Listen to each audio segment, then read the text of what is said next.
first of all, I'd love for Jim to share from his heart and his knowing, his perceptions of our panel, the frequency of sacredness and oneness alignment, how it came into his awareness and through the Mungo perceptions, perhaps. Well, thank you, Connie. It's a privilege to be sharing this with you. I took the time to sit with your panel last week or a few days ago, the four or five of you. There was so much presented there. I was only able to take short snippets of what you all said. I won't try and summarize it here because it was really quite a complex agenda with you, with Andrew, Greg, and that lady from the science, or Julie, the cosmologist, Andrew, and sort of brother Phil. Amazing stories, amazing synchronicity of the way you pulled things together. And as I said, I shan't really comment in detail because there was too much said there for me to take in. But after that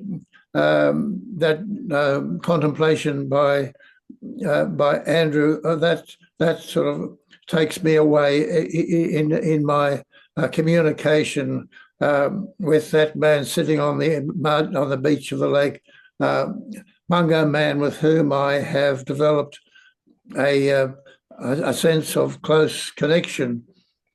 And I suppose that came up in your readings last week of your experience with the Kalahari and the continuity of that consciousness for many, many thousands of years.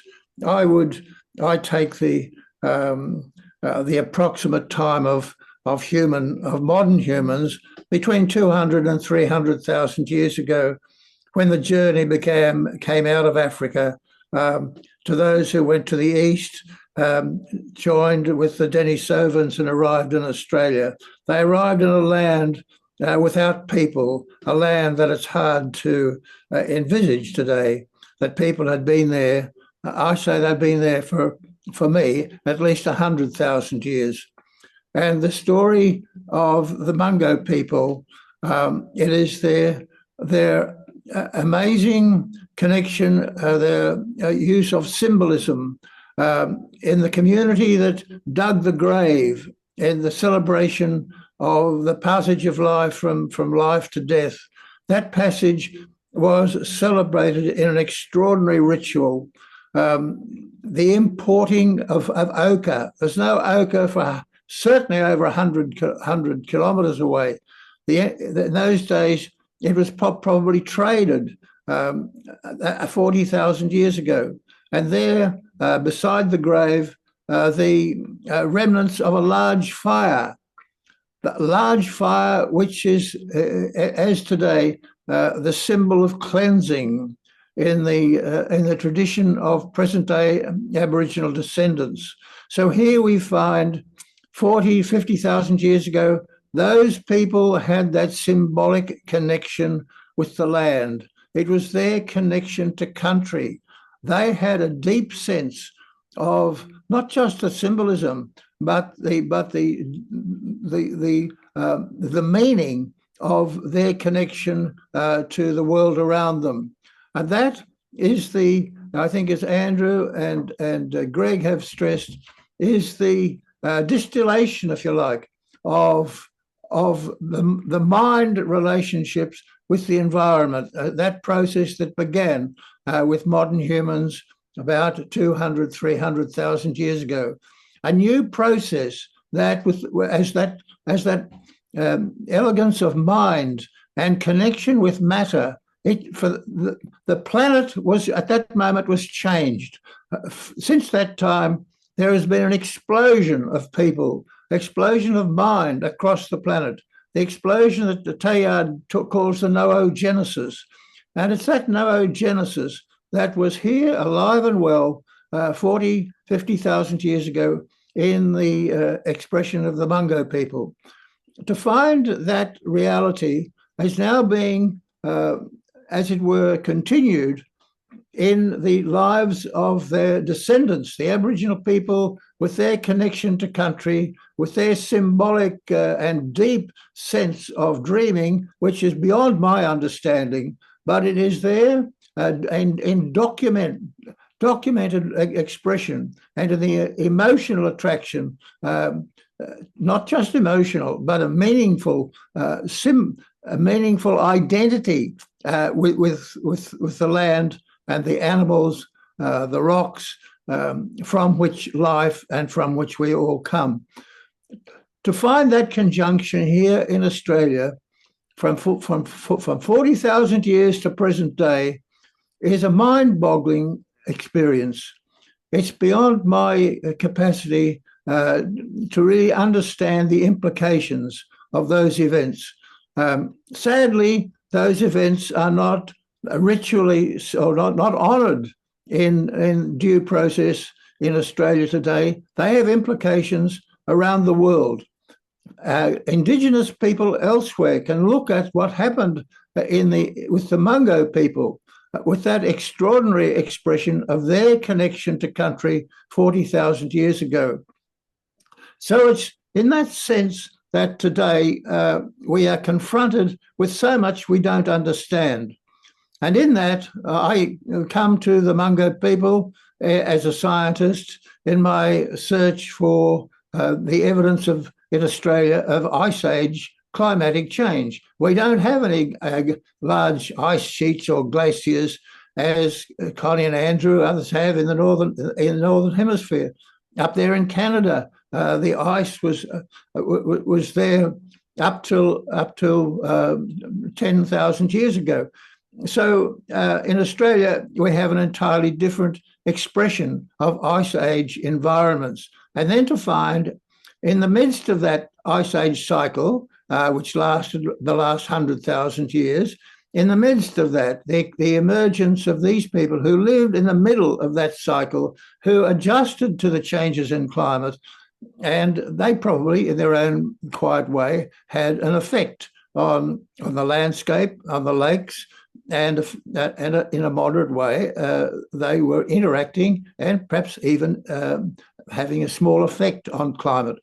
So those events are now demonstrated by science. Science has an evolution of mind quite different from the Indigenous dreaming. And it's those differences that have caused so much misunderstanding between us. Those differences we seek to bridge, use as a bridge today between Indigenous and non-Indigenous Australians. The science itself, seen by many people as nature in service of man, nature that we dig up and sell. Their economic reliance upon nature is quite entirely different from the concept of living with and learning from nature. So that is the challenge we face. It is not just ironical, but with some degree of paradox, that it was the expression of the science technology that brought the reality of the Mungo people to our consciousness. It was the expression of physics, of chemistry, and the detailed analyses of archaeology that have now demonstrated to the world the unique age and the environmental context within which the Mungo people lived and within which they were intimately connected and in a spiritual way displayed that ritual in the transition of life to death. So that, in a way, opens another chapter. The science itself, which most people see as a secular, the age of reason, that it is reason alone, not intuition that matters. That is entirely contrary to the way that Indigenous people have lived and the way that we all need to live. So that the science itself now be remarked by more and more people, acknowledged as having a deep sense of spiritual dynamic. It's all very well for science to weigh, to measure, and in astronomy to create the magic story of the Big Bang. We have that story. We have many of the details scientifically demonstrated, but behind the details, there's the other side of the coin, the sheer wonder of it all. We don't understand the why, the how, all of these things happened.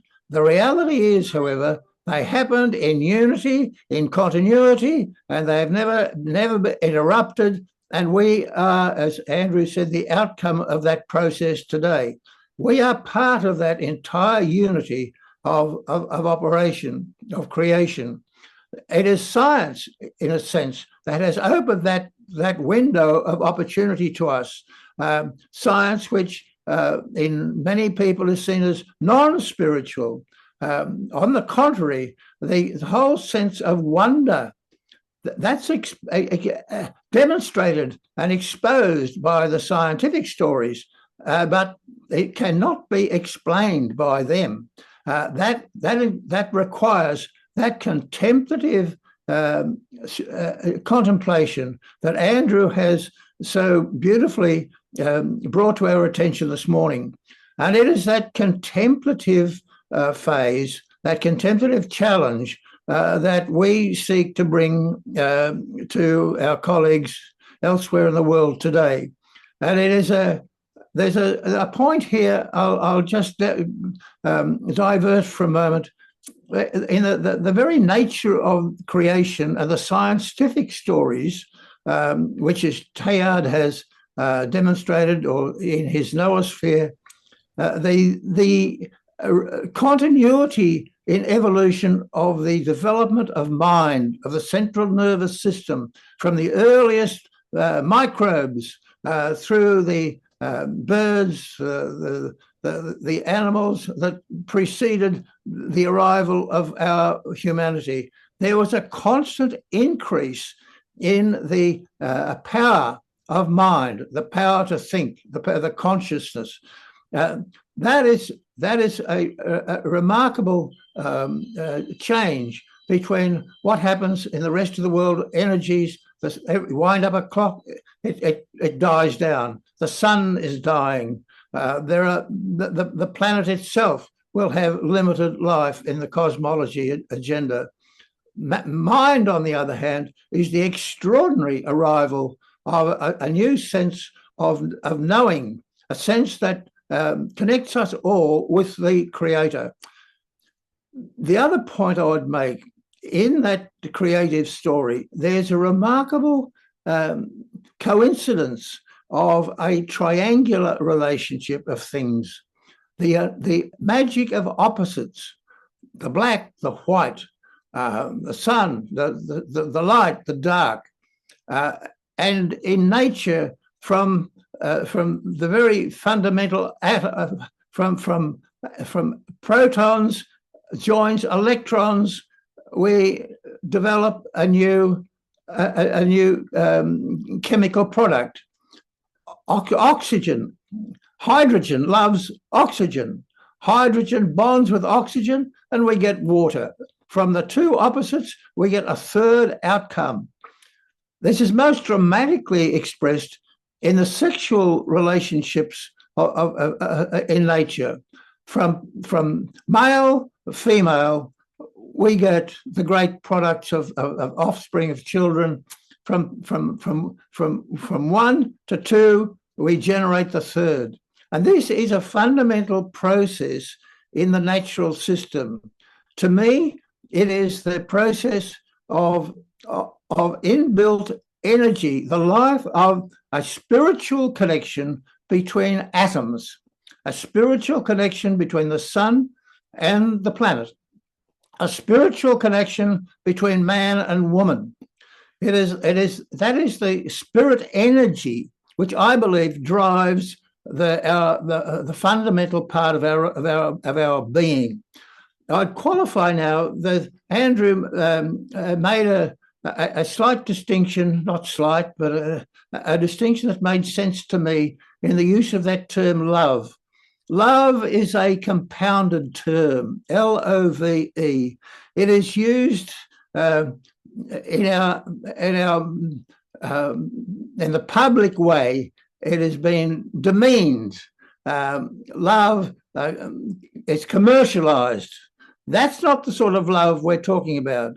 We're talking about the love between atoms, between a proton and an electron. In that sense, it's energy we're talking about. Energy is the cosmologic form of love. And it is, I find the constant use of love without qualification sometimes becomes more a distraction than a meaning. So I think, Connie, I've been waffling on now for quite a long time. On that note, and that note of the triangular nature of nature, a triangular dynamic that was at the basis of our Indigenous people and is expressed in their wonderful and, to me, mysterious sense of dreaming.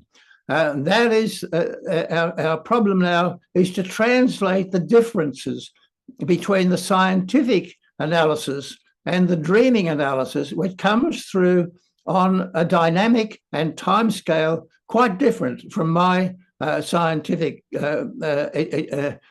evolution.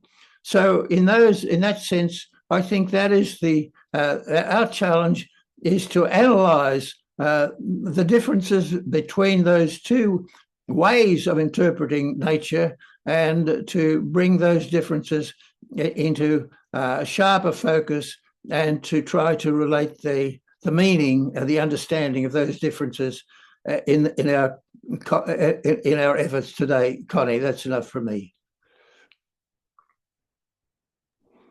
Well, thank you, Jim, for bringing your perspective. That's what I was hoping you would do. Yeah, that was precious, Jim. That was precious, and you touched on everything that we touched on in the panel from different perspectives, from Jude Currivan, who's a cosmologist and a physicist and had visions as a child. Her lifetime has been through those experiences.